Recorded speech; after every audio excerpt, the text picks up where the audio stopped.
Bismillahirrahmanirrahim. Assalamualaikum warahmatullahi wabarakatuh. Perkenalkan, nama saya Rabia Al-Adawiyah dengan nomor stambul 15020200047 dari kelas C3. Di sini saya akan menjelaskan mengenai replikasi DNA.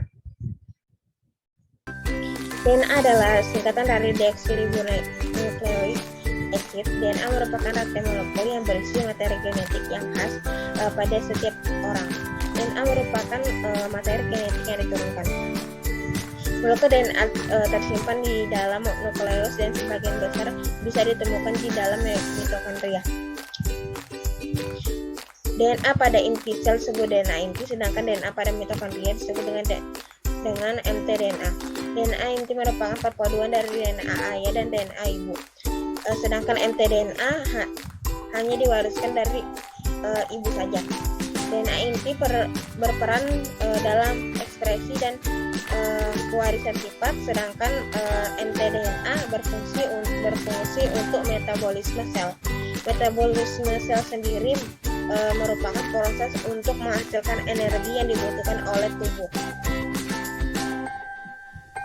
Struktur DNA yaitu DNA terbentuk dari sejumlah deoksiribosa nukleotida. DNA tersusun akan membentuk gen dan gen membentuk kromosom.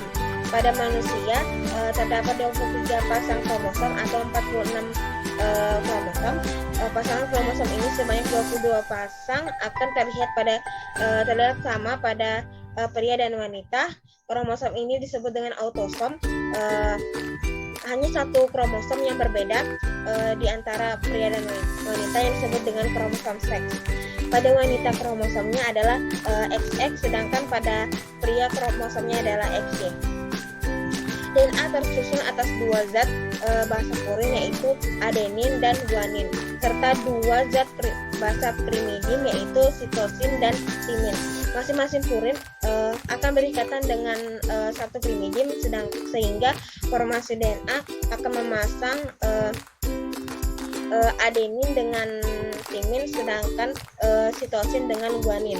Pasangan ini akan berikatan dengan gula deoksiribosa di bagian luar dan membentuk satu unit nukleotida. Selanjutnya yaitu replikasi. Replikasi adalah proses perbanyakan bahan genetik. Replikasi bahan genetik dapat dikatakan sebagai proses yang mengawali pertumbuhan sel. Meskipun pertumbuhan merupakan suatu resultan banyak proses yang saling berkaitan satu sama lain. Ada tiga hipotesis replikasi. Yang pertama, replikasi DNA. Yang pertama, konservatif, yaitu sepasang DNA turunan akan memiliki unta yang membawa penuh DNA induk, dan sepasang DNA turunan akan memperoleh sepasang unta baru. Yang kedua itu semi konservatif, dua pasang unta DNA turunan akan membawa masing-masing satu unta DNA yang induk. Yang ketiga itu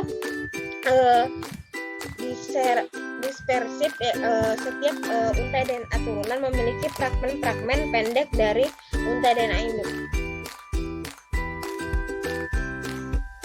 Ini model replikasi DNA. Yang pertama ini ada konservatif, bentuknya seperti ini modelnya. Ini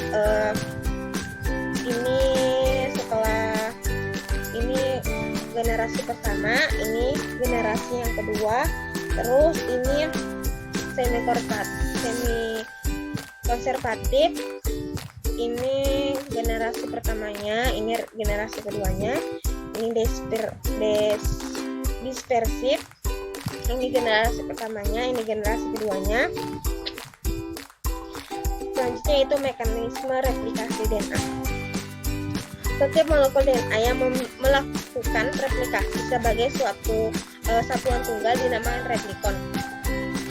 Dimulainya replikasi DNA terjadi di setiap tempat tertentu di dalam molekul DNA yang dinamakan titik awal replikasi atau origin of replication. Proses inisiasi ini ditandai oleh saling memisahnya kedua unta DNA yang masing-masing akan berperan sebagai cetakan bagi pembentukan unta DNA baru, sehingga akan diperoleh suatu gambaran yang disebut dengan garpu replikasi.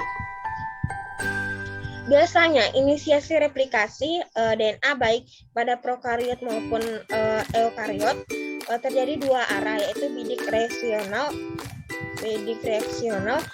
Dalam hal ini dua garpu replikasi akan bergerak melebar dari ori menuju dua arah yang berlawanan hingga tercapai suatu ujung atau terminus. Pada eukariot, selain terjadi replikasi dua arah, ori ditemukan di beberapa tempat.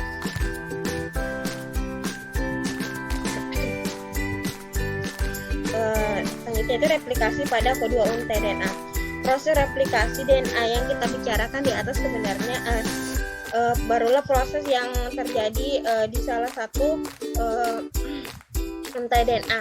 Untai DNA tersebut sering dinamakan dengan untai pengarah atau leading thread.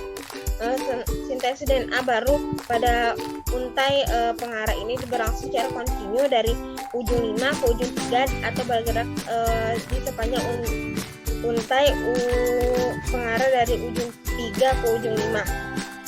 Selanjutnya itu pada untai DNA pasangan ternyata juga terjadi sintesis DNA baru dari ujung 3 ke ujung 5, dari ujung 5 ke ujung 3 atau bergerak sepanjang DNA cetakan ini dari ujung 3 ke ujung 5. Namun sintesis DNA pada untai yang satu ini tidak berjalan kontinu sehingga menghasilkan fragmen terputus-putus yang masing-masing mempunyai arah 5 ke 3. Terjadi sintesis DNA yang tidak kontinu sebenarnya disebabkan oleh sifat enzim DNA polimerase yang dapat menyintesiskan DNA dari arah 5 ke 3 serta ketidakmampuannya untuk melakukan inisiasi sintesis DNA. Untuk DNA yang menjadi cetakan bagai sintesis DNA tidak kontinu ini disebut dengan untai tertinggal atau lagging strand. Sementara itu fragmen-fragmen DNA yang dihasilkan oleh dari sintesis yang tidak kontinu dinamakan fragmen Okazaki sesuai dengan nama penemunya. Selanjutnya itu fragmen-fragmen Okazaki akan disatukan menjadi sebuah untai DNA yang utuh dengan bantuan enzim DNA ligase. Selanjutnya ini adalah proses terjadinya replikasi pada kedua untai DNA.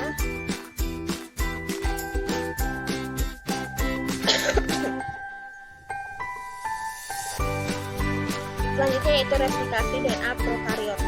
Replikasi DNA prokariot ini replikasi DNA kromosom prokariot ini khususnya bakteri sangat berkaitan dengan siklus pertumbuhannya.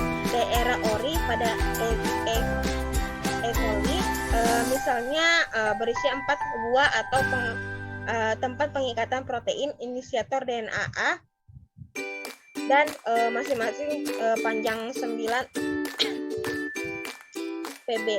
Sintesis protein DNA A ini sejalan dengan laju pertumbuhan bakteri sehingga inisiasi replikasi juga sejalan dengan laju pertumbuhan bakteri. Pada laju pertumbuhan sel yang sangat tinggi, DNA kromosom prokariot dapat mengalami reinisiasi replikasi pada dua orang yang baru terbentuk, sehingga putaran replikasi yang pertama berakhir.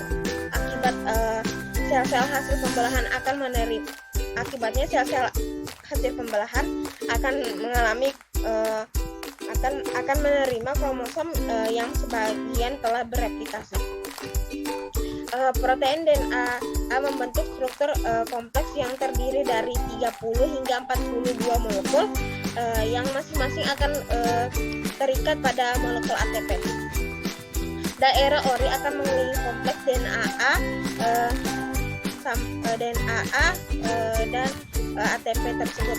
Proses ini memerlukan kondisi supercoiling negatif DNA atau pilihan kedua untai DNA berbalik arah sehingga terbuka. Supercoiling negatif akan menyebabkan pembukaan 3 sekuen repetitif sehingga 13 pp yang kaya dengan ATP memungkinkan terjadinya pengikatan protein DNA B yang merupakan enzim helikase, yaitu enzim yang akan menggunakan energi ATP hasil hidrolisis untuk bergerak di sepanjang kedua untai DNA dan memisahkannya. Untai DNA tunggal hasil pemisahan oleh helikase selanjutnya diselubungi oleh protein pengikat untai tunggal atau single stranded binding protein SSB untuk melindungi DNA untai tunggal dari kerusakan fisik dan mencegah renaturasi. Enzim DNA primase kemudian akan menempel pada DNA yang menyintesis RNA primer yang pendek untuk memulai atau menginisiasi sintesis pada untai pengarah. Agar replikasi dapat terus berjalan menjauhi ori, diperlukan enzim helikase selain DNA B. Hal ini karena pembukaan heliks akan diikuti oleh pembentukan putaran baru berupa supercoiling positif. Supercoiling negatif terjadi secara alami ternyata tidak cukup untuk mengimbangi sehingga diperlukan enzim lain yaitu topoisomerase tipe 2 yang disebut dengan DNA Greiser. DNA Greiser ini merupakan target serangan antibiotik sehingga pemberian antibiotik dapat mencegah berlanjutnya replikasi DNA bakteri. Seperti telah dijelaskan di atas, replikasi DNA terjadi baik pada untai pengarah maupun pada untai tertinggal. Pada untai tertinggal, suatu kompleks yang disebut primosom akan menyintesiskan sejumlah RNA primer dengan interval 1000 hingga 2000 basa. Primosom terdiri atas helikase DNA B dan DNA perimase. Primer baik pada untai pengarah maupun pada untai tertinggal akan mengalami elongasi dengan bantuan holoenzim DNA polimerase 3. Kompleks multisubunit ini merupakan dimer. Separuh akan bekerja pada untai pengarah dan separuh lainnya bekerja pada untai tertinggal. Dengan demikian, sintesis pada kedua untai akan berjalan dengan kecepatan yang sama. Masing-masing bagian dimer pada kedua untai tersebut terdiri atas subunit A yang mempunyai fungsi polimerase sesungguhnya dan subunit E yang mempunyai fungsi penyuntikan berupa exonuklease 3 kelima. Selain itu, terdapat subunit D yang menempelkan polimerase pada DNA. Begitu primer pada untai tertinggal dielongasi oleh DNA polimerase 3, mereka akan segera dibuang dan celah yang ditimbulkan oleh hasil primer tersebut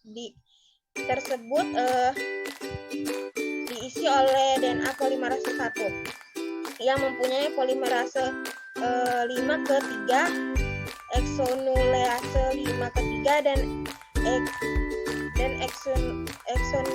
exonuklease penyuntingan 3 ke 5. Exonuklease 5 ke 3 membuang primer, sedangkan polimerase akan mengisi celah yang ditimbulkan. Akhirnya fragmen Okazaki akan dipersatukan oleh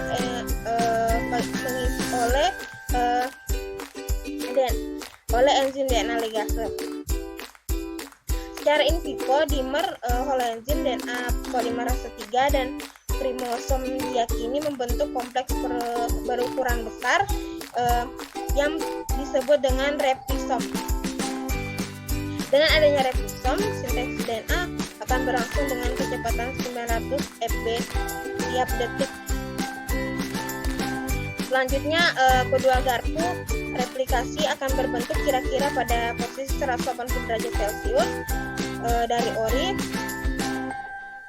Di sekitar daerah ini terdapat sejumlah terminator yang akan menghentikan gerakan garpu replikasi. Terminator tersebut antara lain berupa produk Genpus, suatu inhibitor bagi replikasi DNA B. Ketika replikasi selesai, kedua lingkaran hasil replikasi masih menyatu. Pemisahan dilakukan oleh enzim topoisometri 4. Masing-masing lingkaran hasil replikasi kemudian disekresikan ke dalam kedua sel hasil pembelahan. Selanjutnya yaitu replikasi DNA eukariot. Pada eukariot, replikasi DNA hanya terjadi pada fase S di dalam interfase. Untuk memasukkan fase S diperlukan regulasi dan oleh sistem protein kompleks yang disebut siklin dan kinase, tergantung siklin atau cyclin dependent protein kinase yang berturut-turut akan diaktifasi oleh sinyal pertumbuhan dan mencapai permukaan sel. Beberapa CDKS akan melakukan fosforilasi dan mengaktifkan protein-protein yang diperlukan oleh inisiasi pada masing-masing ori. Sekian, terima kasih dari penjelasan saya mengenai replikasi DNA. Jika ada salah-salah kata, mohon maaf. Wassalamualaikum warahmatullahi wabarakatuh.